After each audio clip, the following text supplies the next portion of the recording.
વ્યાખ્યાન 15 8085 માઇક્રોકન્ટ્રોલર આગળનું ચાલુ. આપણે છેલ્લા વર્ગમાં આપણે સ્ટેક નું માળખું જોયું અને આપણે પુશ અને પોપ જેવા અનુરૂપ વિધાનો લીધા છે. તેથી આગળ જતા પહેલા આપણે કેટલાક ઉદાહરણો સાથે સ્ટેક સ્ટ્રક્ચર થી થોડું વધુ સમજીશું અને પછી આપણે સબરૂટિન અને કૉલ્સ અને રિટર્ન તરફ જઈશું. તેથી જેમ આપણે કહ્યું કે 8085 પ્રોસેસર માં અને અન્ય કોઈ પ્રોસેસર માં સ્ટેક મેમરી નો એક ભાગ હોય છે. તેથી જો તમારી મેમરી હોય તો આ સ્ટેક ની મેમરી નો એક ભાગ છે અને જો જાહેર કરે છે કે તે સ્ટેક છે અને પછી આ સ્ટેક માં વૃદ્ધિ થઈ શકે છે અને એક દિશામાં વૃદ્ધિ કરી શકે છે અને સામાન્ય રીતે તે ઉપરની દિશામાં વધે છે. જો કે તે ફરજિયાત નથી કે હંમેશા ઉપરની દિશામાં વધે, પરંતુ સામાન્ય રીતે તે વૃદ્ધિ પામે છે. તેથી વૈચારિક રીતે આપણે સ્ટેક અને એના જેવા ડેટા સ્ટ્રક્ચર તરીકે જોઈ શકીએ છીએ, જ્યાં શરૂઆતમાં આપણે સ્ટેક ના તળિયે છીએ અને તે એક વિશિષ્ટ રજિસ્ટર દ્વારા નિર્દેશિત થાય છે, જે 8085 ના કિસ્સામાં સ્ટેક પોઇન્ટર છે. તેવી જ રીતે અન્ય પ્રોસેસર માં આ અન્ય નામ હોઈ શકે છે, પરંતુ 8085 માં સ્ટેક પોઇન્ટર કહેવામાં આવે છે. તેથી જો કોઈ પ્રોગ્રામ માં આ સ્ટેક નો ઉપયોગ કરે તેવી અપેક્ષા હોય તો જેમ કે પુશ અને પોપ સૂચનાઓ અથવા સબરૂટિન કૉલ્સ વગેરેનો ઉપયોગ કરો છો, તો વપરાશકર્તા આ સ્ટેક પોઇન્ટર ને અમુક યોગ્ય મૂલ્ય સાથે પ્રારંભ કરવાની અપેક્ષા રાખે છે. અન્યથા સ્ટેક પોઇન્ટર માં અમુક નકામા મૂલ્યો હશે, આ રજિસ્ટર માં અમુક નકામી કિંમતો હશે અને આ પુશ અને પોપ તેઓ મેમરી અથવા અમુક મનસ્વી સ્થાનોને અપડેટ કરવાનું શરૂ કરે છે. જો સ્ટેક પોઇન્ટર યોગ્ય રીતે શરૂ ન થવાની સંભાવના હોય તો તે પ્રોગ્રામ ના અમુક આવશ્યક ભાગ અથવા ઓપરેટિંગ સિસ્ટમ ના આવશ્યક ભાગને સુધારે છે. તેથી તે રીતે આપણે આ સ્ટેક પોઇન્ટર નો પ્રારંભ કરવો જોઈએ. તેથી તે રીતે આપણે સ્ટેક પોઇન્ટર ને શરૂ કરવાનું જોઈએ. તેથી LXI સૂચના દ્વારા થાય છે. LXI SP અલ્પવિરામ કેટલાક મૂલ્ય. તેથી આપણા છેલ્લા વર્ગમાં આપણે જોયું કે આપણે તેને FFF હેક્સ ના પ્રારંભ કરીએ છીએ અને તેથી તેનો અર્થ એ છે કે સર્વોચ્ચ સંભવિત સરનામું છે કે જેના પર 8085 હોઈ શકે છે અને તે તેના માટે પ્રારંભ થયેલ છે. તેથી તે મેમરી ના તળિયે શરૂ થાય છે, પરંતુ આ ફરજિયાત નથી. તેથી જો તમને લાગે છે કે તમારો પ્રોગ્રામ સ્ટેક ને તમે 4000 કહો છો તે મહત્વના સરનામા તરીકે વ્યાખ્યાયિત કરે છે, તો પછી તમે મૂલ્યને 4000 પર શરૂ કરી શકો છો. પરંતુ એ રીતે તમે આ સ્ટેક પોઇન્ટર ના મૂલ્યને આરંભ કરવા માટે સંપૂર્ણપણે સ્વતંત્ર છો. પરંતુ આપણે તે ખાતરી કરવી પડશે કે મેમરી માં ડેટા અને પ્રોગ્રામ માં અન્ય ભાગને દૂષિત કરવું ન જોઈએ. હવે એકવાર આ સ્ટેક પોઇન્ટર શરૂ થઈ જાય પછી તમે પુશ અને પોપ સૂચનાઓનો ઉપયોગ કરીને કેટલાક રજિસ્ટર ની સામગ્રીને સ્ટેક માં સાચવી શકો છો અથવા સ્ટેક ની કેટલીક સામગ્રીને કેટલાક રજિસ્ટર પર મેળવી શકો છો. અને આ એક LIFO સ્ટ્રક્ચર છે કે જે last in first out structure છે. તેથી પુશ ઓપરેશન સ્ટેક માં અમુક ડેટા લિમિટેડ મૂકે છે અને પોપ ઓપરેશન તેને બહાર લઈ જશે. તેથી પુશ અને પોપ તે બંને આ એક જ છેડેથી થાય છે. તેથી જ્યારે તમે તેને પુશ કરો ત્યારે તે સ્ટેક ના ટોચના તત્વ પર નકલ કરવામાં આવે છે અને જ્યારે તે પોપ આઉટ થાય ત્યારે તે ટોચનું તત્વ પોપ આઉટ થાય છે. અને જેમ આપણે કહ્યું એમ આ પુશ અને પોપ સૂચનાઓ તેના રજિસ્ટર ની જોડી પર કામ કરે છે. તેથી કહો કે જો તમારી પાસે પુશ B જેવી સૂચના હોય તો પુશ B સૂચના છે તો તે આ સ્ટેક ને આ રીતે સંશોધિત કરશે. અને તેથી આપણે એવું કહી શકીએ કે ધારો કે હાલમાં સ્ટેક આવું છે, તો આ મારી મેમરી છે અને વર્તમાનમાં સ્ટેક પોઇન્ટર આ સ્થાન પર નિર્દેશિત કરે છે. તેથી આ સ્થાન 1000 સરનામું છે અને હું વાત કરી રહ્યો છું ત્યારે હું તેને દશાંશમાં લખી રહ્યો છું. તેથી હું ધારું છું કે તે મૂલ્ય 1000 છે. તેથી પછી જ્યારે આ પુશ B સૂચના અમલમાં આવશે ત્યારે પ્રથમ સ્ટેક પોઇન્ટર ઘટશે અને તેથી આ સ્થાન પર આવશે અને C રજિસ્ટર ની સામગ્રી અહીં મૂકવામાં આવશે. તો C રજિસ્ટર ની સામગ્રી ત્યાં જશે અને પછી સ્ટેક પોઇન્ટર વધુ ઘટશે. તેથી સ્ટેક પોઇન્ટર બનશે અને મને 9008 મૂલ્ય મળશે અને 9008 પર B રજિસ્ટર ની સામગ્રી મૂકવામાં આવશે. તેથી આ B માટે B એ રજિસ્ટર જોડી તરીકે તેમાં B અને C રજિસ્ટર નો સમાવેશ થાય છે.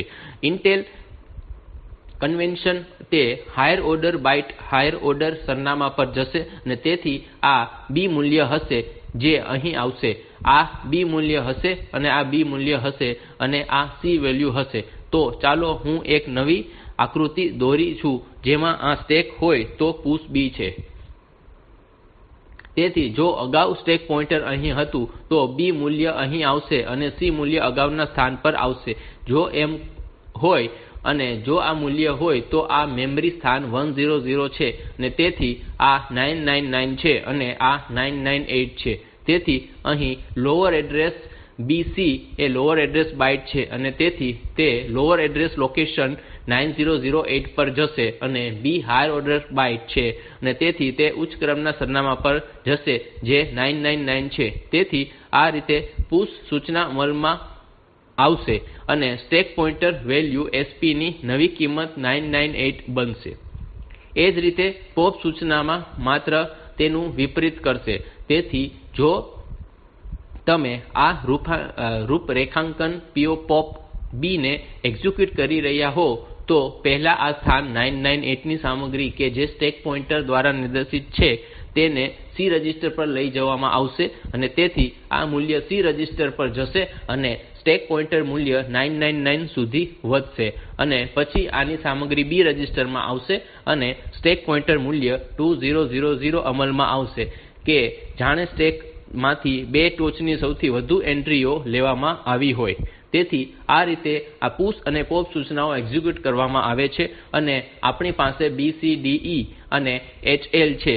આપણી પાસે રજિસ્ટર જોડીઓ છે ઉપરાંત એક્યુમ્યુલેટર રજિસ્ટર માટે તે જોડી કરેલ નથી. એક્યુમ્યુલેટર અને A એ સિંગલ રજિસ્ટર છે. તેથી આ A સાથે શું કરવામાં આવે છે કે તેમાં ફ્લેગ રજિસ્ટર ઉમેરવામાં આવે તો આ ફ્લેગ રજિસ્ટર ઉમેરવામાં આવે છે અને આ સમગ્ર વસ્તુને PSW નામ આપવામાં આવ્યું છે. તેથી આ પ્રોસેસર સ્ટેટસ વર્ડ અથવા PSW છે. તેથી તેમાં એક્યુમ્યુલેટર અને ફ્લેગ નો સમાવેશ થાય છે અને તેથી એક્યુમ્યુલેટર ને પહેલા સાચવવામાં આવશે અને પછી ફ્લેગ રજિસ્ટર માં PSW ને સાચવવામાં આવશે. તેથી તે રીતે આ મૂલ્યોને સ્ટેક માં ધકેલવામાં આવશે. તો હવે આગળ આપણે સબરૂટિન સ્ટ્રક્ચર જોઈશું અને સબરૂટિન સ્ટ્રક્ચર માં પ્રોગ્રામ નો એક ભાગ હોય છે જે અહીં ઘણી વખત જરૂરી હોય છે. જેમ કે છેલ્લા વર્ગમાં આપણે ચર્ચા કરી હતી કે મારી પાસે એક પ્રોગ્રામ હોઈ શકે છે જ્યાં ચોક્કસ ફંક્શન કહો કે વર્ગમૂળની ગણતરી કરવાનું ફંક્શન નો ઉપયોગ પ્રોગ્રામમાં ઘણી વખત જરૂરી હોય છે અને તેમાં કોડ ની ઘણી વખત ફરીથી મૂકવાને બદલે અથવા કોડ ને ઘણી વખત પુનરાવર્તિત કરવાને બદલે કહો કે આપણે તેને ફક્ત એક જ વાર લખી શકીએ છીએ. તેથી આપણે આ વર્ગમૂળ સબરૂટિન અહીં લખીએ છીએ અને જ્યાં પણ આપણને વર્ગમૂળ સબરૂટિન ની જરૂર હોય ત્યાં આપણે તેને તે બિંદુઓમાંથી બોલાવીએ છીએ અને તેથી ત્યાં એક સૂચના કોલ છે જેના દ્વારા તમે સબરૂટિન ને કોલ કરી શકો છો અને આ રીતે તે સબરૂટિન ને તે સ્થાન પર કોલ કરીને ચલાવવામાં આવશે. હવે એક લાક્ષણિક ઉદાહરણો જોઈએ તો કહો કે ઉદાહરણ આના જેવું હોઈ શકે છે. ધારો કે આપણને એક પ્રોગ્રામ મળ્યો છે. આપણી પાસે એક ફંક્શન અથવા સબરૂટિન છે જે B અને C રજિસ્ટરમાંથી મહત્તમ શોધે છે અને A માં તે મહત્તમ મૂલ્યને મૂકશે. તેથી જો મારે આ ચોક્કસ પ્રોગ્રામ લખવો હોય તો હું તેને આ રીતે કરી શકું છું. કહો કે MOV AB અને પછી તેને C સાથે સરખામણી કરો. તેથી મને B રજિસ્ટરની સામગ્રી A માં મળે છે અને તેની સરખામણી C સાથે કરવામાં આવી છે. તેથી જો એવું થાય તો B પહેલેથી જ મોટો છે અને તેથી જો એક્યુમ્યુલેટર C કરતા નાનું હોય એટલે કે C મોટો હોય તો કેરી ફ્લેગ સાચવવામાં આવશે. તેથી કહો કે જો ત્યાં કોઈ લેવલ L1 પર કોઈ કેરી જમ્પ ન હોય તો અન્યથા આપણે જાણીએ છીએ કે મહત્તમ B છે અને તેથી નો કેરી પર જમ્પ એટલે કે B પહેલેથી જ C કરતા મોટો છે અને તેથી તે કિસ્સામાં કંઈ થતું નથી. અન્યથા જો તેમાં કેરી હોય તો તેનો અર્થ એ છે કે C એ B કરતા મોટો છે. તેથી તે કિસ્સામાં કિસ્સામાં મારે C રજિસ્ટરની સામગ્રીને MOV AC માં ખસેડવી જોઈએ અને પછી હવે મારું સ્તર L1 છે અને અહીં હું સબરૂટિન માંથી RET સૂચનાના માધ્યમથી પાછો ફરું છું અને તેથી આપણે તેને સબરૂટિન કહીએ છીએ. તો ચાલો આપણે તેને એક નામ આપીએ. તેથી ચાલો એ નામ મહત્તમ થવા દો. હવે કહો કે સબરૂટિનનો ઉપયોગ આપણે મેમરી માં મહત્તમ 2 સંખ્યા શોધવા માટે કરી શકીએ છીએ. તેથી ધારો કે હું મેમરી સ્થાન 200 ની સામગ્રીને 2001 સાથે તુલના કરવા માંગુ છું, તો આપણે આ 2 મેમરી સ્થાનોના સમાવિષ્ટોની તુલના કરવા માંગીએ છીએ અને તેમાંથી મહત્તમને સામગ્રી કરવા માંગીએ છીએ. એટલે કે હું મોટી કિંમત 2002 માં સંગ્રહ કરવા માંગુ છું. તો આ પ્રોગ્રામ આપણે લખવા માંગીએ છીએ. તેથી આપણે તેને આ રીતે કરી શકીએ છીએ કે પહેલા આપણે LXI H 2000 MOV કરીએ છીએ અને તેથી પ્રથમ મૂલ્ય મને B રજિસ્ટર B અલ્પવિરામ M માં મળે છે અને પછી INX H MOV C M અને પછી હું આને સબરૂટિન કહું છું. તેથી હું સૂચના કૉલ દ્વારા આ સબરૂટિન ને કૉલ કરી શકું છું જે કૉલ મેક્સ છે અને આપણે જાણીએ છીએ કે કૉલ ના અંતે A રજિસ્ટરમાં મહત્તમ મૂલ્ય હશે અને તેથી હવે હું 2002 માં મૂલ્ય સાચવી શકું છું અને તેથી હું તેને બીજું INX H કહી શકું છું અને પછી હું MOV MA કહી શકું છું. તેથી આના દ્વારા હું સ્થાન 2003 માં 2 સંખ્યાઓમાંથી મોટી સંખ્યાને સાચવી શકું છું. તેથી આ રીતે હું સબરૂટિન લખી શકું છું. તેથી સબરૂટિન નો આ ભાગ કે જે મેં લખ્યો છે તે પ્રોગ્રામ માં ગમે ત્યાં મૂકી શકાય છે. તેથી આદર્શ રીતે આપણે તેને મુખ્ય પ્રોગ્રામ ના તળિયે મૂકીએ છીએ અને તેથી જો આ મુખ્ય પ્રોગ્રામ હોય તો તેના તળિયે આપણે સબરૂટિન મૂકીએ છીએ, પરંતુ તે અન્ય ગમે ત્યાં પણ મૂકી શકાય છે. તેથી તે કોઈપણ જગ્યાએ હોઈ શકે છે. કહો કે તે આની પહેલા અથવા પછી હોઈ શકે છે અને તેમાં કોઈ વાંધો નથી. તેથી તેની સાથે આપણે પાછા જઈશું અને સબરૂટિન અને તેના બધા ચર્ચા કરીશું. તેથી સબરૂટિન સૂચનાઓ એક જૂથ છે કે જેનો પ્રોગ્રામ માં વિવિધ સ્થળોએ વારંવાર ઉપયોગ કરવામાં આવશે. તેથી સમાન વિવિધ કે સમાન સૂચનાઓને ઘણી વખત પુનરાવર્તિત કરવાને બદલે તેને ફક્ત એક જ વાર મૂકવામાં આવે અને તેથી આ રીતે જગ્યાની જરૂરિયાતમાં બચત કરશે. તો આના દ્વારા કુલ પ્રોગ્રામ નો કદ ઘટાડો થશે, પરંતુ એક્ઝિક્યુશન સમય વિશે શું? તો એક્ઝિક્યુશન નો સમય વધુ હશે કારણ કે આપણે ટૂંક સમયમાં જોયું કે જ્યારે પણ તમે સબરૂટિન ને એક્ઝિક્યુટ કરવા જઈ રહ્યા હો ત્યારે રિટર્ન સ્ટેક પર સેવ કરવું પડશે અથવા જ્યારે તમે સબરૂટિન માંથી પાછા આવતા હો ત્યારે રિટર્ન માંથી પોપ આઉટ કરવું પડશે. તેથી તે એક્ઝિક્યુશન નો સમય વધશે, પરંતુ પ્રોગ્રામનું કદ ઘટશે અને પ્રોગ્રામની વાંચન ક્ષમતા પણ સુધરે છે. આમાં એસેમ્બલી લેંગ્વેજ પ્રોગ્રામમાં સબરૂટિન ગમે ત્યાં હોઈ શકે છે, પરંતુ તેનું મુખ્ય પ્રોગ્રામના અંતે મૂકવાનો એક રિવાજ છે. તેથી હવે આગળ આપણે 8085 માં કેટલાક સબરૂટિન જોશું. તેથી ત્યાં 2 સૂચનાઓ છે જે 8085 પ્રોસેસરમાં સબરૂટિન સાથે કામ કરે છે, જેમાંથી એક કૉલ સૂચના છે. તેથી કૉલ સૂચનાનો ઉપયોગ ચોક્કસ સબરૂટિન ને કૉલ કરવામાં આવશે અને તેથી સબરૂટિન મેળવવા માટે પ્રોગ્રામ એક્ઝિક્યુશન ની રીડાયરેક્ટ કરો અને તે કેવી રીતે થશે? તેથી તે આ રીતે થશે કે પ્રોગ્રામ કાઉન્ટર વેલ્યુ આ સબરૂટિન ના સરનામા સાથે લોડ કરવામાં આવશે અને તે આગળની સૂચના તે ચોક્કસ સરનામાથી અમલ કરવામાં આવશે.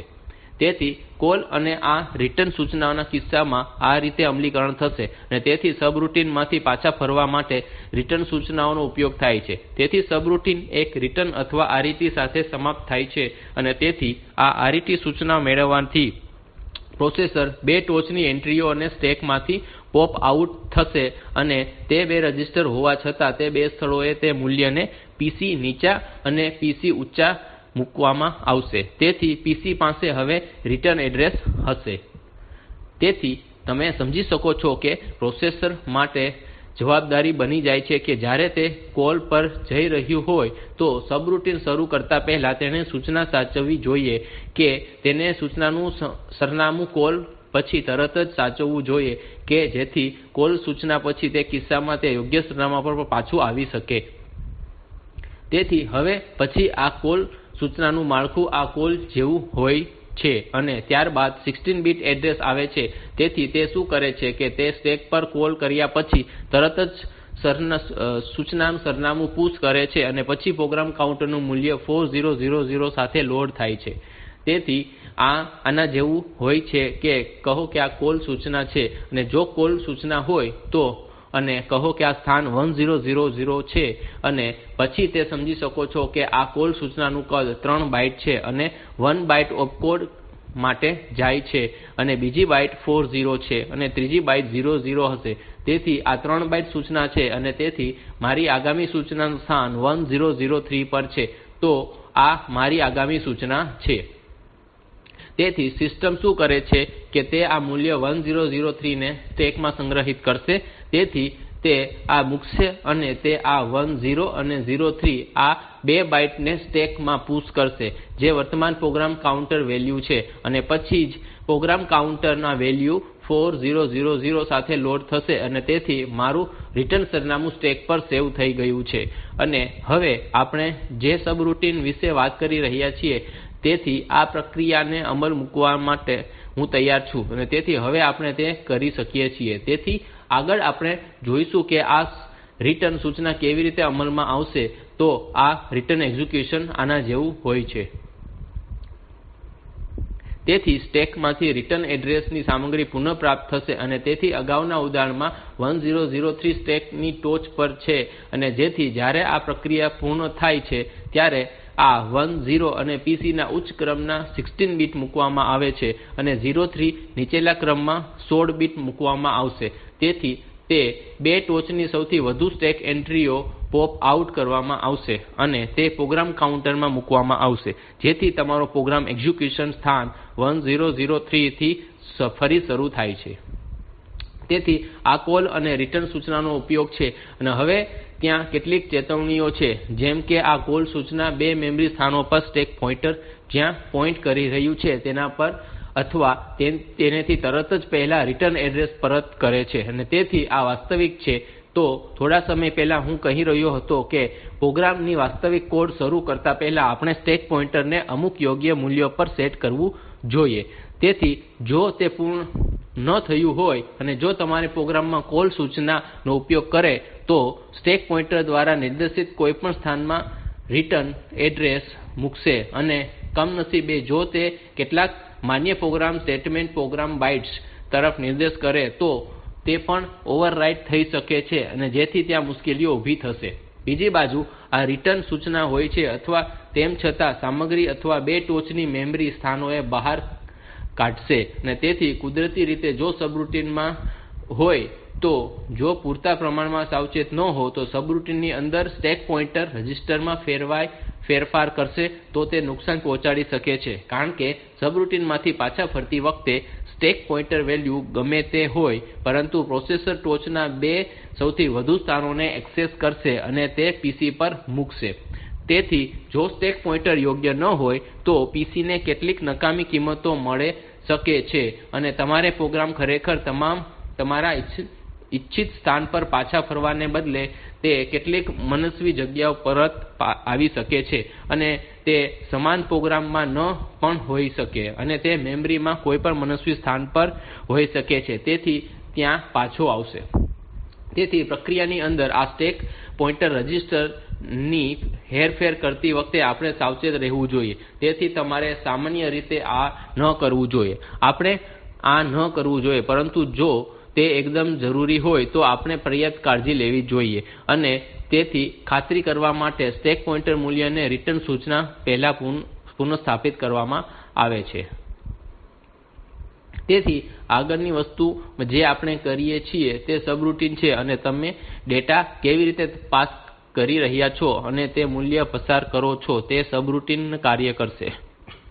હવે આપણે પહેલેથી જ એક તકનીક જોઈએ છે કે જેના દ્વારા આપણે 2002 અને 2001 માં મહત્તમ 2 મૂલ્યોને સંગ્રહિત કરવા માટે લીધેલ ઉદાહરણ ની જેમ આ કરી શકીએ છીએ. તેથી આપણે ત્યાં તે 2 મૂલ્યને રાખવા માટે B અને C રજિસ્ટરનો ઉપયોગ કર્યો હતો તો તે વાસ્તવમાં પેરામીટર ને સબરૂટિન પર પસાર કરી રહ્યા છે. તેથી આ કરવા માટે પ્રથમ વિકલ્પ એ છે કે રજિસ્ટરના માધ્યમથી સબરૂટિન ના ડેટા પસાર કરવો અને તેથી પ્રોગ્રામ ને કૉલ કરી કોઈ એક રજિસ્ટરના ડેટા માં સંગ્રહિત કરવામાં આવે છે અને સબરૂટિન તે રજિસ્ટરમાંથી મૂલ્યનો ઉપયોગ કરે છે અને તેથી ત્યાં ડેટા ગમે તે હોય, પરંતુ તે કિસ્સામાં આપણે 2 મૂલ્ય પસાર કરવાની જરૂર હોય છે. તેથી તમે 2 રજિસ્ટરનો ઉપયોગ કરવો છો અને જો તમારે એક મૂલ્ય પસાર કરવાની જરૂર હોય તો આપણે ત્યાં એક રજિસ્ટરનો ઉપયોગ કરીએ છીએ અને તે આ રીતે થાય છે.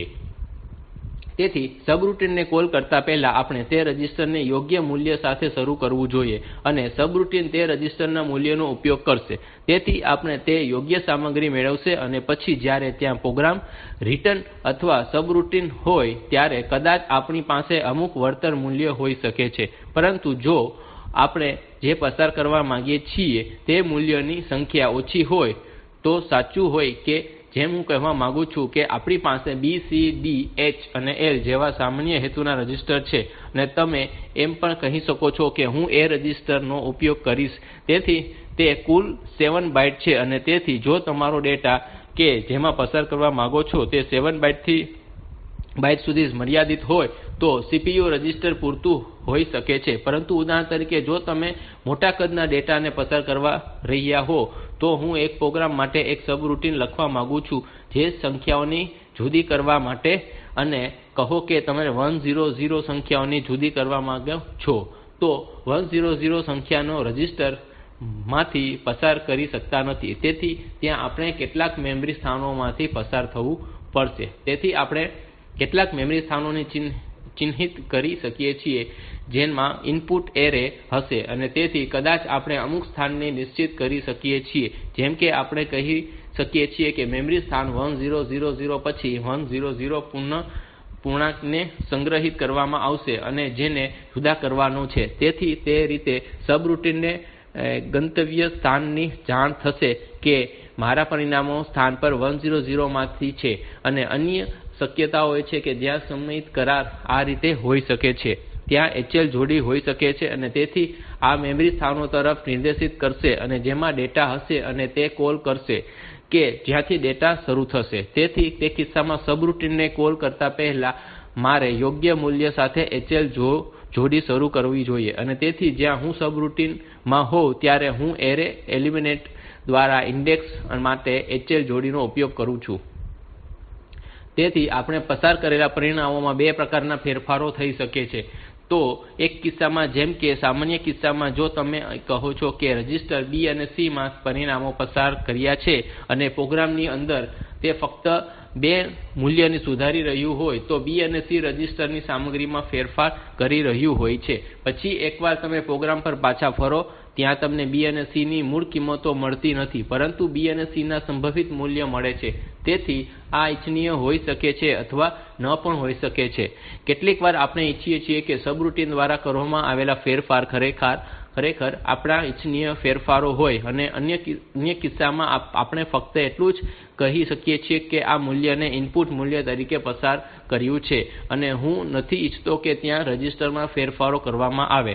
તેથી તે રીતે આ પરિણામોને 2 વર્ગોમાં વર્ગીકૃત કરી શકાય છે, જેમાં એકને સંદર્ભ દ્વારા કૉલ કરવામાં આવે છે અને બીજાને મૂલ્ય દ્વારા કૉલ કરવામાં આવે છે. તેથી સંદર્ભ દ્વારા કૉલના કિસ્સામાં મૂલ્યને સબરૂટિન માં સુધારવામાં આવે છે અને તેથી તે રજિસ્ટરની સામગ્રીને સંબોધિત કરવામાં આવે છે અને પરિણામે આપણે હવે મૂળ મૂલ્યો પાછા મેળવી શકતા નથી. અને જો તમે કહો કે હું મૂળ રજિસ્ટરની સામગ્રીનો નાશ કરવા નથી માંગતો તો હું ફક્ત તેનો ઉપયોગ કરવા માંગુ છું અને તેની આસપાસ કેટલીક ગણતરીઓ કરવા માંગુ છું, પરંતુ પરિણામે તે રજિસ્ટરમાં ફેરફાર ન કરવો જોઈએ.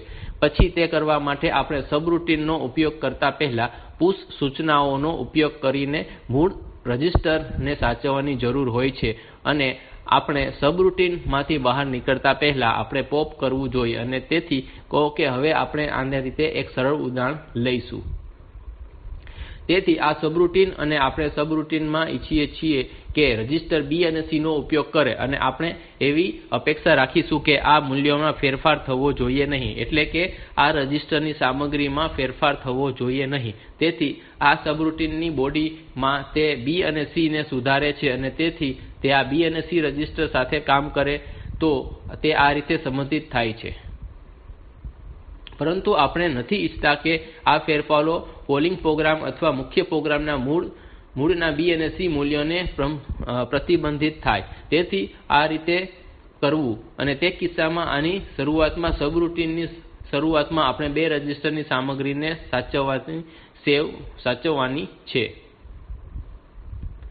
તેથી જો આ પ્રથમ નિવેદનનું સરનામું હોય તો આ કિસ્સામાં પુશ B હોવું જોઈએ અને તેથી B C જોડી સ્ટેક સાચવવામાં આવશે અને પછી મારી પાસે કોડ હોવો જોઈએ અને જે પણ કોડ હશે તે ત્યાં હશે અને પછી તે અંતે રિટર્ન સૂચના પહેલા મારી પાસે પોપ હોવું જોઈએ અને તેથી આ પોપ B છે અને તેથી સ્ટેક માંથી B અને C રજિસ્ટર ની સામગ્રીને પુનઃસ્થાપિત કરશે અને તો મૂળ મૂલ્યો શરૂઆતના સ્ટેક માં સાચવવામાં આવ્યા હતા. તેથી મૂળ મૂલ્યોને સ્ટેક માંથી પુનઃપ્રાપ્ત થાય છે અને તે મારી પાસે પરત કરવાની સૂચના હોવી જોઈએ.